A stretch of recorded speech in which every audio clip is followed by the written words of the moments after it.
If you consistently hear, yeah, just send me an email on cold calls and are never quite sure what to say next, this video is going to fix that. Today I'm breaking down the exact 3-step frameworks that top reps use to turn this brush off into booked meetings. And the best part is it's simple, repeatable, and very easy to implement. So let's get right into it. So first, the best way to handle objections is to never just jump in and take them at face value, but to understand, why am I getting this objection in the first place? If you're getting this a lot, just send me an email. It's usually a symptom under the hood that you can first address so that you don't have to face this objection as many times in the first place. So some reasons why people give this type of objection is, one, it's a polite brush off. They don't want to continue the conversation. They're trying to end the call without being rude, and this is their default response for doing so. Two is that you haven't earned their interest yet. So when you were delivering your value statement and telling them who you are and why you were reaching out, which is generally what priorities and challenges you work on that are relevant to them and how you solve them, you might have missed the mark and you just haven't earned their interest and they don't deem this worthy of taking a meeting. And three is it's lower perceived risk in their eyes. If they're not quite sure yet, if you haven't built enough credibility, they don't want to waste their time on a 15 or 30-minute meeting if it's not going to be useful. And they might have good intentions and view this email as a good middle ground. Hey, if I'm interested in the email, then I'll take the meeting. But what we know is that, tell me, I have never seen a case where you send an email following a call and it actually leads to a meeting. It's not even worth taking the time to do in about 99% of cases. So what we're not going to do is send them an email, essentially. We're not just going to end the call and then send them an email and say, yeah, and you have my contact information. A lot of reps sound like this, and I absolutely used to fall into this trap. Yeah, I'll shoot you over a quick email of a high-level overview of what we do. Feel free to take a look whenever you have a moment and let me know if you have any questions, and then you'll have my contact info going forward. A lot of reps mistakenly view this as a small win and an easy out. They don't want the call to get uncomfortable. They don't want to double down and sell the time and push for the meeting again. So they view this as okay, it was a friendly conversation. They have my contact information,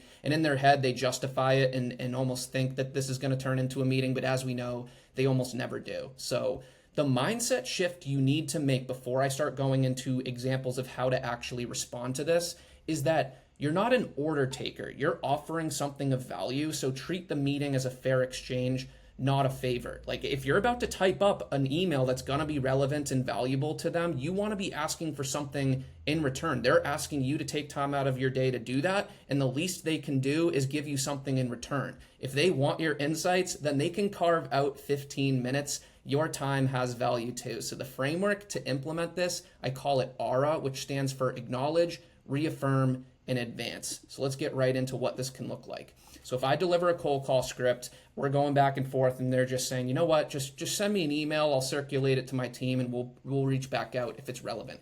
Here's 2 examples of how you can respond to this using the acknowledge, reaffirm, and advance framework. So first response, yeah, I can send that over. I will say though, I do still think it makes sense to briefly connect live, even if it's just for 15 minutes, because a lot of time what's in the email does land, but it also creates a lot more questions than answers. So even if it's not a priority right this second, this way we're at least aligned when things do come up and we're not starting from zero. So would Thursday or Friday work to review the email together? So that's one where I will say, yeah, I can send that over. I acknowledge their concern, reaffirm why it makes sense to me anyway by telling them, yeah, it often creates more questions than answers. It does land a lot of the time, and explain why at a high level, and then advance by doubling down and selling the meeting again. This is how you can hold yourself as an equal and not just act is an order taker. And the key to having success with this is all in your tone. You can rearrange your words and you can make this shorter, you can make it longer if you want. What's most important is that you feel comfortable and know exactly what you're gonna say anytime you just send me an email. That's why I literally recommend making flashcards. But the key is all in how you say it and assumptively doubling down and selling the time. Now, is this gonna work every time? No, but it's gonna work a lot more than if you're just like, yeah, I'll send that email. Do I have the correct address? Okay, reach back out if you have any questions in the near future. You'll be able to pick off a lot of meetings doubling down like this, and it shows confidence. Response 2, using the same framework, acknowledge, reaffirm, and advance.